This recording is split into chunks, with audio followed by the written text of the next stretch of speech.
You're watching KGTX 7, Galveston County Independent News, with Natalie Jernigan, Joshua Cluette, Crime Watch with Stephen Bernardoni, and Asia Fawcett Ames. This is KGTX 7 News. Hello, I'm Stephen Bernardoni. Thank you for joining us today as we talk about autism awareness. Joined with me is Kayla Smith. We're going to dive into a particular scenario that she was put into where she helped an autistic child get relocated with their family. So tell me a little bit about your background, your work background, and how it aided you in this particular situation. Yeah, so I'm a speech language pathologist, which is often known as speech therapist sometimes as well. I've been doing it for about 12 years now, mostly in the school setting. I've worked with 3-year-olds through 22-year-olds. So of course, through that time, what we do and what we're passionate about as speech language pathologists is communication.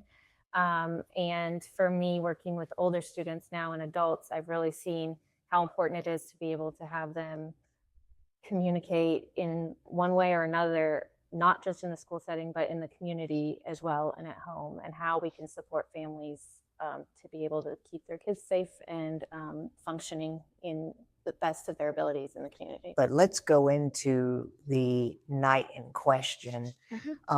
What exactly happened that you can tell us that got you to the point of being able to help him? Yeah, so it was pretty much just a perfect connection of, people and events. It just really worked out the best way it could have in that situation.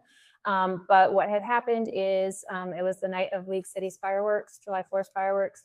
A gas station employee had contacted the police department because they noticed a unattended child in the parking lot at night. He wasn't wearing shoes and he was in basically pajamas. The responding officers, Sergeant Ives, was able to deduce that he probably hadn't come from the fireworks because he wasn't sweaty and he wasn't wearing shoes. So kind of the next course of action was to try and find out where he may have, where he may be living. So Sergeant Ives and Officer Chippers contacted the apartment complexes that are nearby. They have courtesy officers that are LCPD employees to see if anyone recognized the child. We thought he might have looked like a child in the apartment complex I live in. And so I was contacted to see if that child was there. He was accounted for, but that led to me offering, do you want me to come out there? Do you want me to see if I can communicate or help y'all know how to interact with the child and keep him calm while y'all do your job to try and find his family and get him safe again? And they were like, sure, we would appreciate that. Yeah, so, of course. I went out there and I made sure to bring some things that children with disabilities that I've worked with tend to be really interested in. So iPad with some music, some games, activities that kids typically like, and then, fidget toys, sensory toys, things that they kind of like to play with and, keep their hands busy. So I was able to bring those things with me and got to the gas station and was able to kind of work with the officers to keep him safe and calm. I was able to kind of see that his main method of communication was some basic sign language, so I could interact with him that way. And he was nonverbal, so that's essentially how it unfolded. As far as getting him home and safe and reunited with his family, I worked in CCISD up until last year. So I knew some people in the special education department and the school that he attends, and was actually able to reach out and contact school personnel to confirm his identity and get some information that led us to be able to contact his family and get him home. But it is something that happens more often than people might think, and it is a very scary situation for these families because they do know that their children have these limitations and that it is not often understood by the community. They worry that the child's behavior or nonverbal, communication means can be misinterpreted as aggressiveness or noncompliance or possibly evading first responders because they're trying to get away from the situation. And that's very scary for families because they don't want that misinterpretation for their child. So Sure. No, absolutely. It's also been noticed by many. It was published on social media as well by the city of League City, that they acknowledged your efforts. And I believe they gave you I think it was a type of proclamation. How did it make you feel, knowing that the city values your efforts like that? Yeah, it was a huge honor. It was not something that I expected or even had in my mind when the situation was occurring. Overall, though, it's been a huge blessing in the fact that it's given this opportunity to kind of advocate more for these individuals. It's rewarding because now there's a platform that allows me to raise awareness for that, and kind of recognize and have the community recognize that these scenarios happen.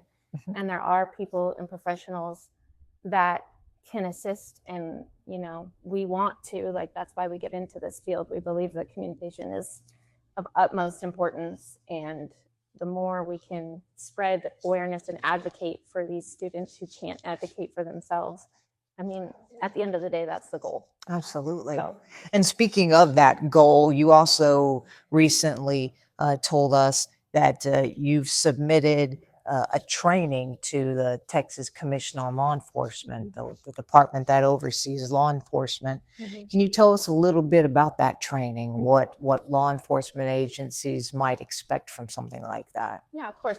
So it was kind of something that I just took on, by myself, just a thought I had, and just kind of went with it. But basically, prior to this incident even happening, because, conversations that I've had with a variety of law enforcement people and just different stories that you hear, I recognize that there's a need for law enforcement to be educated on disabilities, disability awareness, and like how they can assist these students, any individuals with disabilities in emergency situations. So I kind of thought, I have the knowledge, I have the platform, the connections to be able to share this, and even if it just helps one family, that's worth it to me. Absolutely. So the training is designed to be, kind of educate on what I like to call invisible disabilities. So you may not recognize that that person has a disability because there's no biological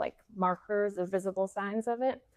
So it's just recognizing what the signs are potentially that the student or child or adult may have a disability, and then what they as first responders can do to keep them de-escalated and determine what method of communication might they use or have, and what can they do to keep the individual de-escalated and not trigger more of a behavior while they're in the process of reuniting the individual. So in the training, it has a lot on different forms of personal identification. It has some information on what we call sensory kits. So being able to have sunglasses for, too much lights, sirens, things going, headphones for too loud noises, different fidgets. So it's really just on how can we supply and help y'all in those situations in order to keep them, Absolutely. Well, we're definitely glad that you were recognized for that. We're glad that you were able to be there in the first place to help that kid. I'm sure while he might not be able to verbally communicate it to you, I'm sure he's just as thankful as his family. Yeah. And we're very, very pleased, and thank you for joining us today to talk more about this. Of course, anytime. Thank you so much for recognizing, the need for this and to giving me the platform to be able to speak on this important need. So, absolutely.